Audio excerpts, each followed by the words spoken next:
So you want to learn how to make matcha, but you do not know where to start, how, where, what powders to get, what tools you need, and you're not looking to spend a ton of money, and you're just wanting to make the perfect glass of matcha at home. I got you. This is coming from somebody who is a matcha enthusiast and not a matcha snob. I don't know all the technical terms of everything. I don't know the whys and the whats, but I do know how to make a good matcha, and I've been making it for some time, and I feel like I've finally come up with the perfect solutions and the formulas and all of the things. I'm gonna show you guys how to make a perfect matcha cup because it is so good. It's so easy. You don't need a ton of things, okay? So let's go ahead and get started.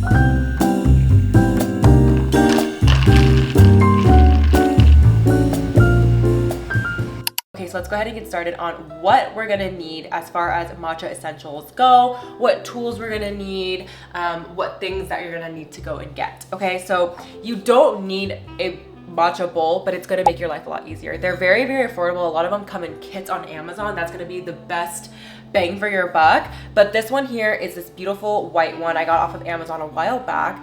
You could use a regular bowl, but the only thing I'm gonna say I wouldn't, it was because one, these come with a spout, so it's really easy for you to pour and maneuver. Plus it's the perfect palm sized bowl, and when you're whisking your matcha, it's the perfect amount of depth in there.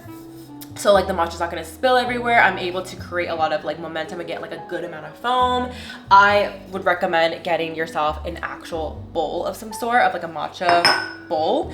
You're gonna wanna get a bamboo whisk. So this is the one that I have. It's from Amazon. This is the second one that I've had. I had to replace my first one, but they're very, very delicate and you really wanna take good care of them. But yeah, you're gonna wanna get one of these because obviously you can get an electric frother, but it's just not gonna be the same. And if you're trying to go for a traditional matcha, the ones you get at a cafe, you're gonna wanna get a little bamboo whisk, as well as a sifter and a matcha bamboo spatula. That's gonna be able to help sift the matcha, and it's going to be able to help you get it, transfer it from the little tin into your bowl. You could also use a teaspoon measurement if you want to be a little more calculated and make sure that your ratios are perfect. And then you're gonna want a sifter to help sift and make sure that there's no clumps in your matcha. And that's very, very crucial. Again, if you want to save money, these 4 things come in a lot of kits and they come out on Amazon for 30 bucks.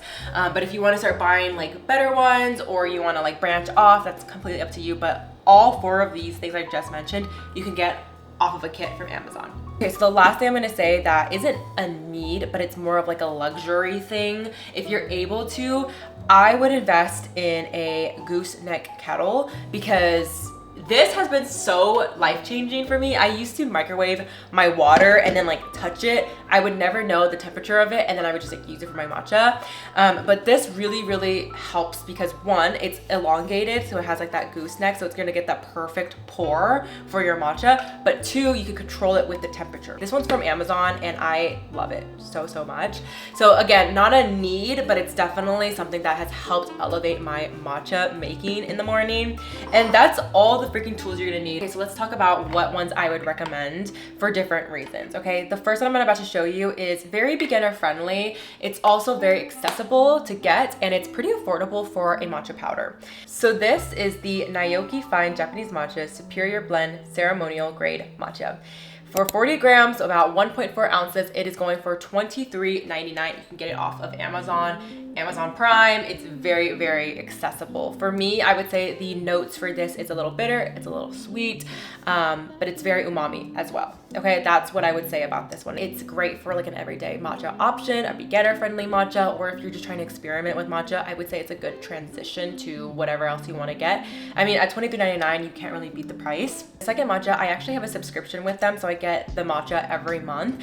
I wouldn't say it's the best, but it's also not the worst matcha. This is the Nami Yame First Harvest Matcha at about 1.6 ounces, which is 30 grams of matcha. This is going for 36 bucks.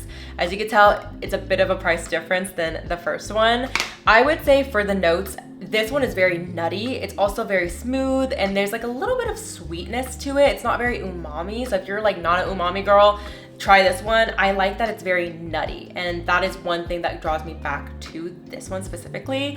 Also, I'm on a subscription, so it's just easy to get every month and I don't really have to think about it. So these are my two options for affordability, accessibility, and for beginner friendly.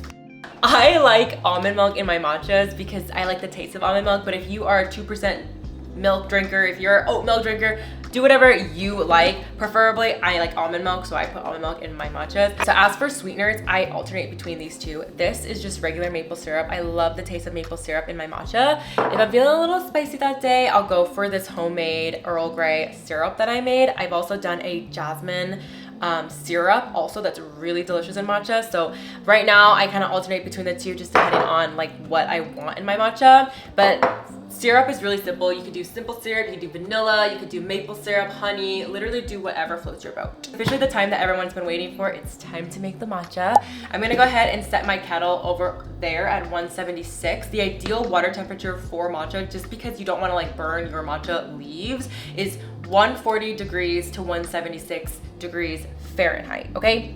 I'm gonna go set this there right now. And now we wait. While that's over there heating up, we're gonna sift our matcha. Today, I'm gonna be drinking Nami, and I'm going to sift about 4 of these spoonfuls into the sifter.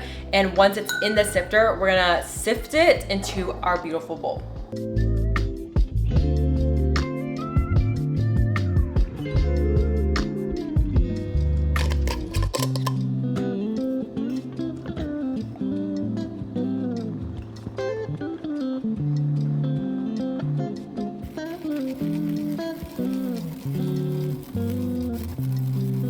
So now that I've sifted my matcha, I'm gonna take my water and I'm just going to ever so slightly, just a little bit in there. Now that our whisk is nice and soaked, we're gonna go ahead and I break up my clumps. Usually with matcha, I try not to have like a heavy hand with it. I just try to be as like delicate as possible, but I'm literally just stamping the matcha, and this is just breaking apart the clumps. This is just like making sure that all the clumps and everything are smoothed out. You're gonna go back and forth motions in like a Z formation, and I like to go pretty vigorously until I get a lot of bubbles.